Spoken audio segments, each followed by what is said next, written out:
I'm sitting on the balcony of a luxury villa overlooking the ocean. The sun is setting. The wine in my hand was paid for by a man who would probably rather see me dead than happy. And the strangest part? I don't blame him. If you heard this story from his side, you'd hate me. If you heard it from his family, you'd probably call me a monster. But this isn't their story. It's mine. And today I'm going to tell you exactly how I destroyed the life of the best man I ever met. Not because he abused me. Not because he cheated on me. Not because he deserved it. But because he trusted me more than he trusted himself. And in the end, that trust cost him everything. My name doesn't matter. Let's just call him Mark. I met Mark 6 years ago. At the time, my life was a mess.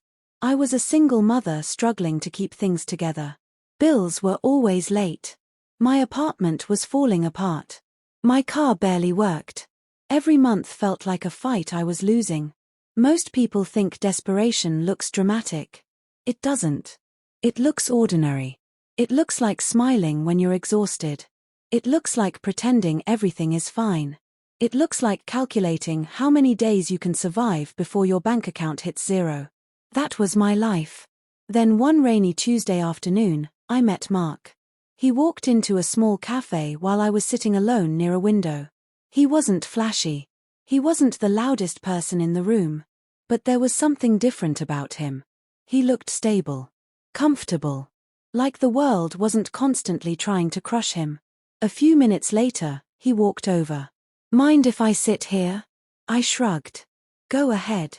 That simple conversation lasted nearly 2 hours. When I got home, I already knew he liked me.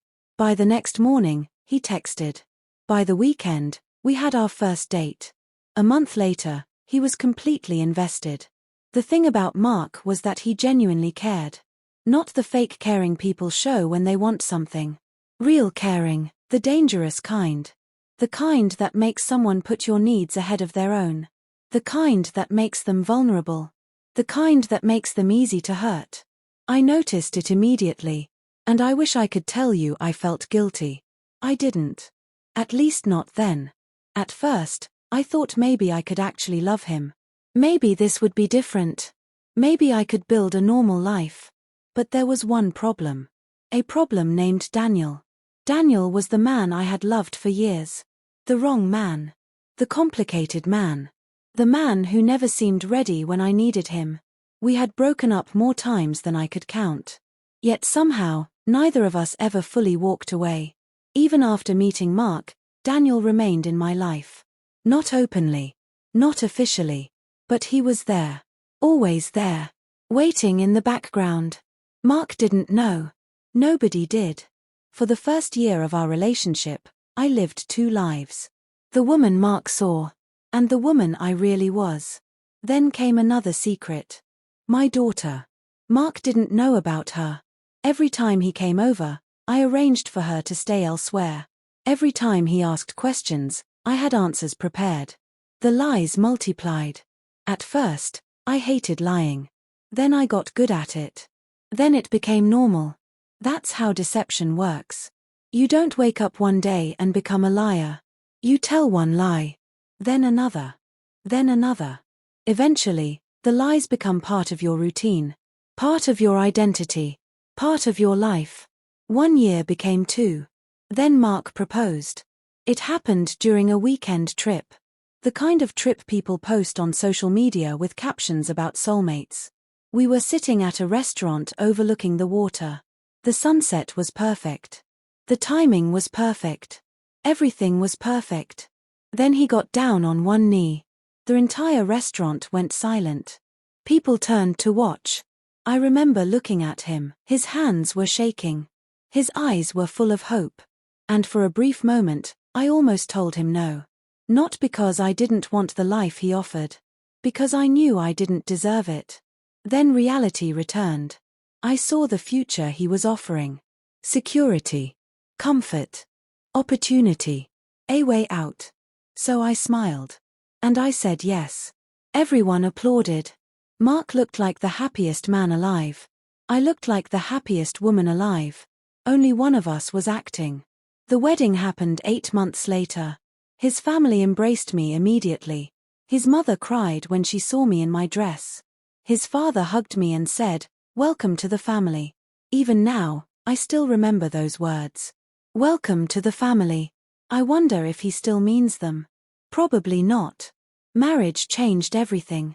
Mark became even more committed, more supportive, more generous, more trusting. The more he gave, the more power I had. And eventually, the secret about my daughter came out. Not because I confessed. Not because I felt guilty. Because of paperwork. Mark was organizing immigration documents one evening when he found evidence I couldn't explain away. I thought it was over. I thought he would leave. Instead, he sat quietly. Then asked one question. "Why didn't you tell me?" I gave him a carefully crafted story. Fear. Shame. Embarrassment. All the right words. All the right emotions. Mark listened. Then reached for my hand. "We'll figure it out." That's all he said. No anger. No threats. No accusations. Just acceptance. Then he added something that almost made me cry. "Your daughter is family too." That should have been the moment I changed. It wasn't. Instead, I learned a valuable lesson. Mark's capacity for forgiveness had no limit. And people without limits are easy to exploit. Years passed. His career flourished. Money flowed. Opportunities multiplied. Our lifestyle improved dramatically. New house. Better cars. Business opportunities. Travel. Everything looked perfect. From the outside, we were the couple everyone envied. Nobody knew the truth. Nobody knew Daniel was still around. Nobody knew I was still meeting him. Nobody knew my heart had never belonged to Mark. One afternoon, while Mark was away on a business trip, Daniel asked me a question. "What are we doing? What do you mean? How long can this continue?" I didn't answer. Because I already knew. Eventually something would happen. Secrets don't stay buried forever. They wait. Then they surface. And that's exactly what happened. The beginning of the end came from a man named John. John was Mark's best friend. Loyal. Protective. Observant. The type of friend every good man deserves. One Friday night, John went to a club. There, he started talking to a stranger. The stranger happened to know someone connected to Daniel. One conversation led to another. Then someone mentioned seeing me. Not with Mark. With another man. John laughed at first. Then curiosity took over. Questions started. Messages were sent. Calls were made. Information moved quickly. By the next day, Daniel received a warning. Someone was digging. Someone was connecting dots. Someone was getting close. Then my phone rang. "Daniel." I answered immediately. His voice sounded wrong. Panic. Real panic. "We have a problem." My stomach tightened. What happened? John knows. Those two words changed everything. How much does he know? I don't know. That answer was worse. Because uncertainty is dangerous. If John told Mark, everything collapsed. The marriage. The business. The house. The money. Everything. Daniel was panicking. I wasn't. Not yet. Instead, I started calculating, thinking, planning, preparing. For 2 days, I barely slept. I called people, met people, moved money, signed documents, transferred assets. Every decision was made with one goal: survival. If exposure was inevitable, I needed to leave before the truth arrived. The house was sold. Inventory was liquidated. Accounts were emptied. Investments were transferred. Everything happened quickly, almost impossibly quickly. The entire time, Mark remained completely unaware. He was overseas. Working. Trusting. Planning for a future that no longer existed. Then came the final day. The house was empty. Furniture gone. Boxes gone. Evidence gone. I walked through each room slowly. The kitchen. The living room. The bedroom. Every corner contained memories. Some genuine. some fake. All ending. My daughter stood near the door. Are we moving? Yes. Far away. Very far away. She nodded. Children accept reality faster than adults. I picked up the last suitcase. Looked around one final time. Then placed the house keys on the kitchen counter. Not because it was dramatic. Because I genuinely had no use for them anymore. Outside, Daniel waited in the car. I got in. We drove away. No speeches. No tears. No second thoughts. Just silence. Hours later, Mark landed. I often imagine what happened next. I imagine him unlocking the door. Stepping inside. Calling my name. Getting no answer. Checking rooms. Finding nothing. Then slowly realizing the truth. Imagine that moment. The confusion. The denial. The disbelief. The panic. The phone calls. The unanswered messages. The growing realization that the life you built has disappeared. Not damaged. Not threatened. Gone. Over the following weeks, he called constantly. Voicemails. Emails. Texts. Some angry. Some desperate. Some heartbreaking. One message simply said, "Just tell me why." I never responded. Because there was no answer that would help him. What was I supposed to say? Because you trusted me. Because I loved someone else. Because I chose myself. None of those explanations would have changed anything. Years have passed since then. And people always ask the same question. Was it worth it?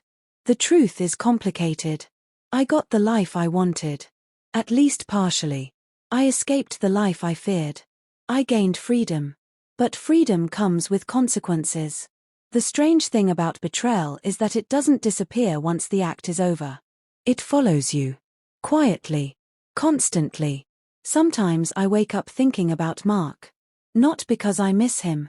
Because I wonder how someone so kind survived what I did. Did he recover?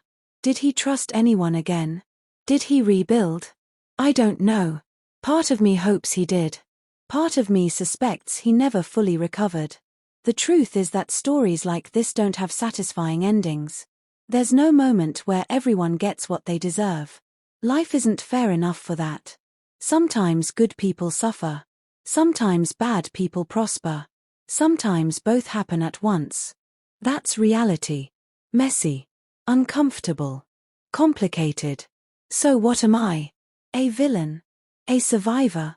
A manipulator? A monster? Maybe all of them. Maybe none of them. What I know for certain is this. Mark gave me everything. His trust. His loyalty.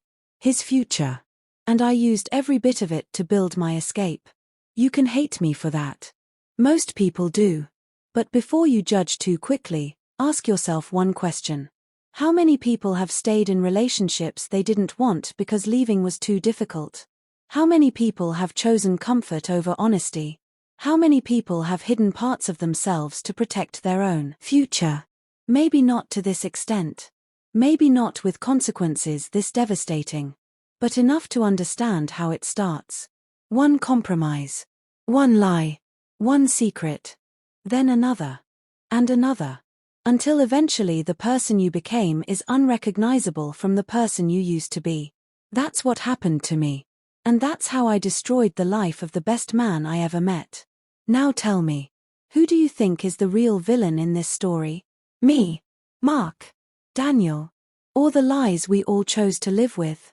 Let me know what you think. And thanks for listening.